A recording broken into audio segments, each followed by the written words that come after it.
Welcome to vidonko.com। আমি সঙ্গীতা, তোমাদের ম্যাথসের teacher. চলো দেখা যাক কি প্রবলেম আছে সলভ করার জন্য।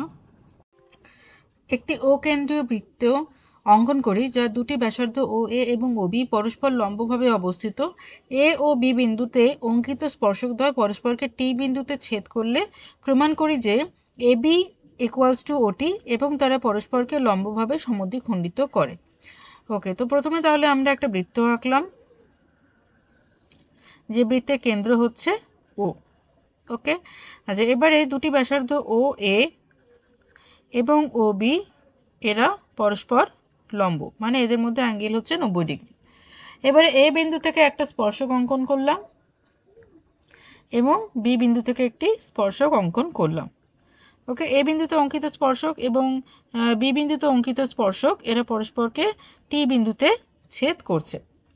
ওকে, তো আমাদেরকে প্রমাণ করতে হবে যে A B is equal two ওটি, মানে আমরা যদি এ বি এবং ওটি যোগ করে দিই তো আমাদেরকে প্রমাণ করতে হবে A B is equal two ওটি।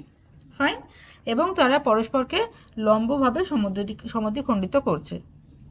তো এই অ্যাঙ্গেলগুলো হবে 90 ডিগ্রি, তারা পরস্পরকে লম্বভাবে সমদ্বিখণ্ডিত করছে। ওকে, তো তাহলে প্রমাণ করতে হবে A B is equal two ওটি এবং এ বি ও ওটি পরস্পরকে লম্বভাবে সমদ্বিখণ্ডিত করে। ওকে, তো তাহলে তার জন্য আমরা কি করব, দেখো এখানে টি হচ্ছে বহিস্থ বিন্দু, তো টি বহিস্থ বিন্দু থেকে দুটি স্পর্শক অঙ্কন করা হয়েছে, একটা হচ্ছে টি এ এবং একটা হচ্ছে টি বি। ওকে, তো তাহলে আমরা বলতে পারি যে T A is equal to T B.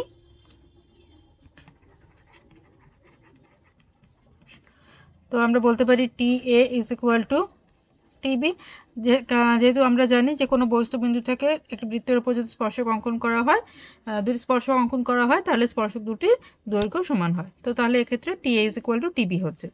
ওকে, আবার দেখো এটা এই যে এখানে যে চতুর্ভুজটা তৈরি হচ্ছে এ ও বিটি, এ ও বিটি চতুর্ভুজের A O is equal to OB, A O is equal to OB, A O is equal to OB, কারণ তারা একই বৃত্তের ব্যাসার্ধ।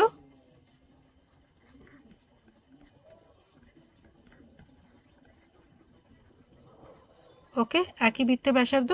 আচ্ছা এবারে দেখো এই যে চতুর্ভুজে এ ও বিটি চতুর্ভুজে এখানে এই যে অ্যাঙ্গেল এ হচ্ছে 90 ডিগ্রি, কারণ আমরা জানি যে বৃত্তের ব্যাসার্ধ এবং স্পর্শকের মধ্যে অ্যাঙ্গেল হয় 90 ডিগ্রি, তারা পরস্পর লম্ব হয়। বৃত্তের ব্যাসার্ধ এবং স্পর্শক, সেই বিন্দুতে স্পর্শক পরস্পর লম্ব হয়, তাহলে এখানে এই অ্যাঙ্গেল এ 90 ডিগ্রি, এবং এটা দেওয়াই আছে যে এখানে এ ও এবং ও বির মধ্যে অ্যাঙ্গেল 90 ডিগ্রি, এটা প্রদত্ত, তাহলে এই অ্যাঙ্গেলটা হলো 90 ডিগ্রি, এখানে এই অ্যাঙ্গেলটা হচ্ছে 90 ডিগ্রি। তাহলে একটা চতুর্ভুজের যদি তিনটে কোণ 90 ডিগ্রি হয়, তাহলে বাদবাকি চতুর্থ কোণটাও 90 ডিগ্রি হবে। ওকে, তো কি পেলাম আমরা, চতুর্ভুজ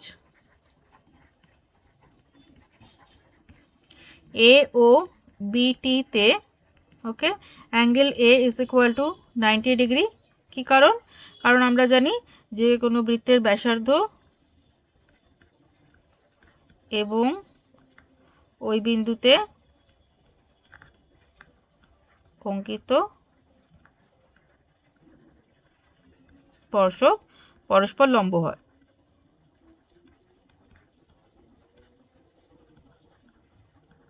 তাই তো, তো একই কারণে এখানে অ্যাঙ্গেল বিও হচ্ছে 90 degree, angle B is equal to 90 degree, same reason.